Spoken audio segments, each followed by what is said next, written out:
Alice's Adventures in Wonderland by Lewis Carroll. Chapter 7. A Mad Tea Party. There was a table set out under a tree in front of the house, and the March Hare and the Hatter were having tea at it. A dormouse was sitting between them, fast asleep, and the other two were using it as a cushion, resting their elbows on it and talking over its head. Very uncomfortable for the dormouse, thought Alice. Only, as it's asleep, I suppose it doesn't mind. The table was a large one, but the three were all crowded together at one corner of it. No room, no room, they cried out when they saw Alice coming. There's plenty of room, said Alice indignantly, and she sat down in a large armchair at one end of the table. Have some wine, the March Hare said in an encouraging tone. Alice looked all round the table, but there was nothing on it but tea. I don't see any wine, she remarked. There isn't any, said the March Hare. Then it wasn't very civil of you to offer it, said Alice angrily. It wasn't very civil of you to sit down without being invited, said the March Hare. I didn't know it was your table, said Alice. It's late for a great many more than 3. Your hair wants cutting, said the Hatter. He had been looking at Alice for some time with great curiosity, and this was his first speech. You should learn not to make personal remarks, Alice said with some severity. It's very rude. The Hatter opened his eyes very wide on hearing this, but all he said was, Why is a raven like a writing desk? Come, we shall have some fun now, thought Alice. I'm glad they've begun asking riddles. I believe I can guess that, she added aloud. Do you mean that you think you can find out the answer to it? said the March Hare. Exactly so, said Alice. Then you should say what you mean, the March Hare went on. I do, Alice hastily replied. At least I mean what I say. That's the same thing, you know. Not the same thing a bit, said the Hatter. You might just as well say that I see what I eat is the same thing as I eat what I see. You might just as well say, added the March Hare, that I like what I get is the same thing as I get what I like. You might just as well say, added the Dormouse, who seemed to be talking in his sleep. that I breathe when I sleep is the same thing as I sleep when I breathe. It is the same thing with you, said the Hatter, and here the conversation dropped, and the party sat silent for a minute, while Alice thought over all she could remember about ravens and writing desks, which wasn't much. The Hatter was the first to break the silence. What day of the month is it? he said, turning to Alice. He had taken his watch out of his pocket, and was looking at it uneasily, shaking it every now and then, and holding it to his ear. Alice considered a little, and then said, The 4th. 2 days wrong, sighed the Hatter. I told you butter wouldn't suit the works, he added, looking angrily at the March Hare. It was the best butter, The March Hare meekly replied. Yes, but some crumbs must have got in as well. The Hatter grumbled. You shouldn't have put it in with the bread knife. The March Hare took the watch and looked at it gloomily. Then he dipped it into his cup of tea and looked at it again, but he could think of nothing better to say than his first remark. It was the best butter, you know. Alice had been looking over his shoulder with some curiosity. What a funny watch. She remarked. It tells the day of the month and doesn't tell what o'clock it is. Why should it? Muttered the Hatter. Does your watch tell you what year it is? Of course not. Alice replied very readily. But that's because it stays the same year for such a long time together. Which is just the case with mine, said the Hatter. Alice felt dreadfully puzzled. The Hatter's remark seemed to have no sort of meaning in it, and yet it was certainly English. I don't quite understand you, she said, as politely as she could. The dormouse is asleep again, said the Hatter, and he poured a little hot tea upon its nose. The dormouse shook its head impatiently, and said, without opening its eyes. Of course, just what I was going to remark myself. Have you guessed the riddle yet? The Hatter said, turning to Alice again. No, I give it up. Alice replied. What's the answer? I haven't the slightest idea, said the Hatter. Nor I. Said the March Hare. Alice sighed wearily. I think you might do something better with the time She said. than waste it in asking riddles that have no answers. if you knew time as well as I do. Said the Hatter. You wouldn't talk about wasting it, it's him. I don't know what you mean. Said Alice. Of course you don't. The Hatter said, tossing his head contemptuously. I dare say you never even spoke to time. Perhaps not. Alice cautiously replied. But I know I have to beat time when I learn music. That accounts for it. Said the Hatter. He won't stand beating. Now, if you only kept on good terms with him, he'd do almost anything you liked with the clock. For instance, suppose it were 9 o'clock in the morning, just time to begin lessons, you'd only have to whisper a hint to time, and round goes the clock in a twinkling, 1:30 time for dinner. I only wish it was. The March Hare said to itself in a whisper. That would be grand, certainly. Said Alice thoughtfully. But then, I shouldn't be hungry for it, you know. Not at first, perhaps, Said the Hatter. but you could keep it to 1:30 as long as you liked. Is that the way you manage? Alice asked. The Hatter shook his head mournfully. Not I. He replied, We quarreled last March, just before he went mad, you know. pointing with his teaspoon at the March Hare.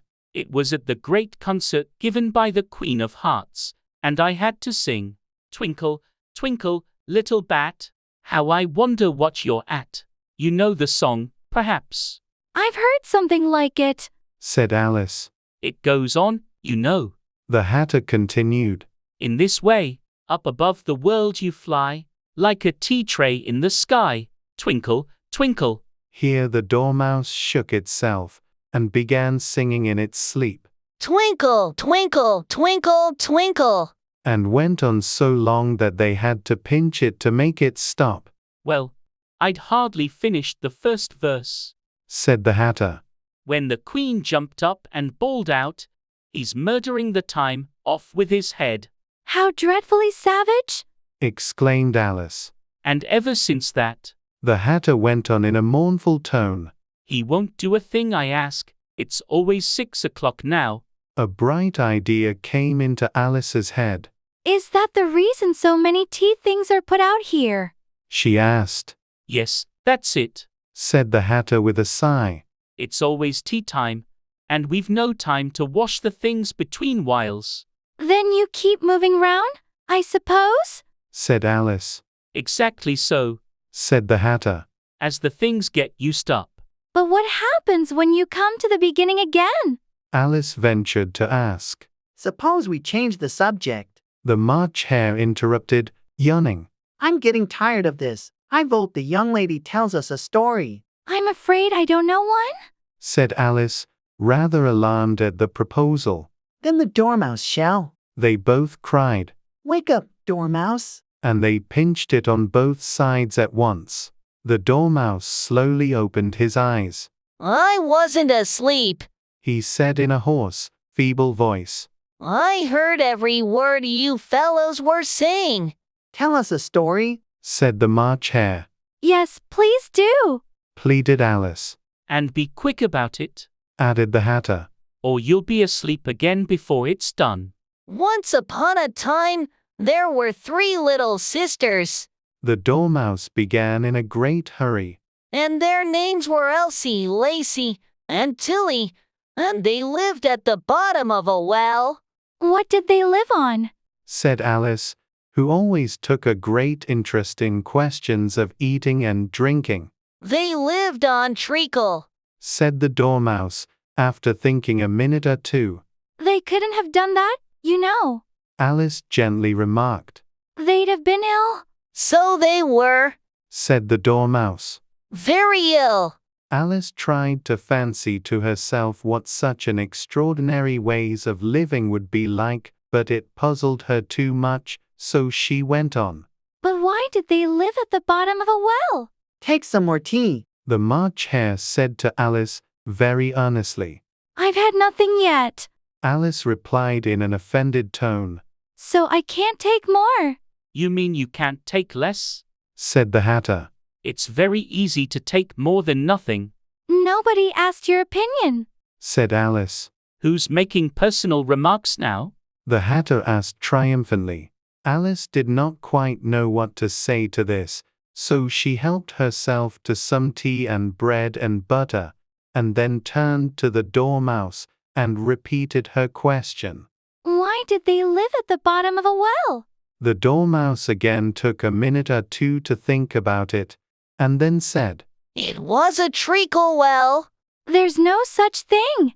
Alice was beginning very angrily, but the Hatter and the March Hare went. Shh, shh. And the Dormouse sulkily remarked, If you can't be civil, you'd better finish the story for yourself. No, please go on. Alice said very humbly.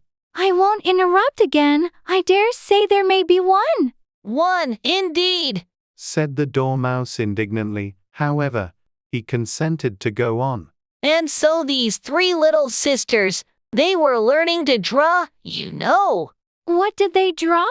Said Alice, quite forgetting her promise. Treacle. Said the Dormouse, without considering it all this time. I want a clean cup. Interrupted the Hatter. Let's all move one place on. He moved on as he spoke, and the Dormouse followed him. The March Hare moved into the Dormouse's place, and Alice rather unwillingly took the place of the March Hare. The Hatter was the only one who got any advantage from the change, and Alice was a good deal worse off than before, as the March Hare had just upset the milk jug into his plate. Alice did not wish to offend the Dormouse again, so she began very cautiously. But I don't understand. Where did they draw the treacle from? You can draw water out of a water well. Said the Hatter. So I should think you could draw treacle out of a treacle well, stupid. But they were in the well. Alice said to the Dormouse, not choosing to notice this last remark. Of course they were.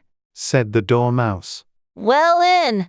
This answer so confused poor Alice that she let the Dormouse go on for some time without interrupting it. They were learning to draw. The Dormouse went on, yawning and rubbing its eyes, for it was getting very sleepy. And they drew all manner of things, everything that begins with an M. Why with an M? Said Alice. Why not? Said the March Hare. Alice was silent.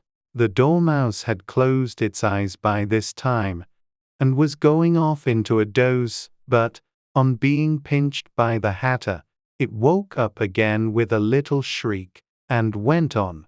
That begins with an M, such as mouse traps, and the moon, and memory, and muchness. You know you say things are much of a muchness. Did you ever see such a thing as a drawing of a muchness?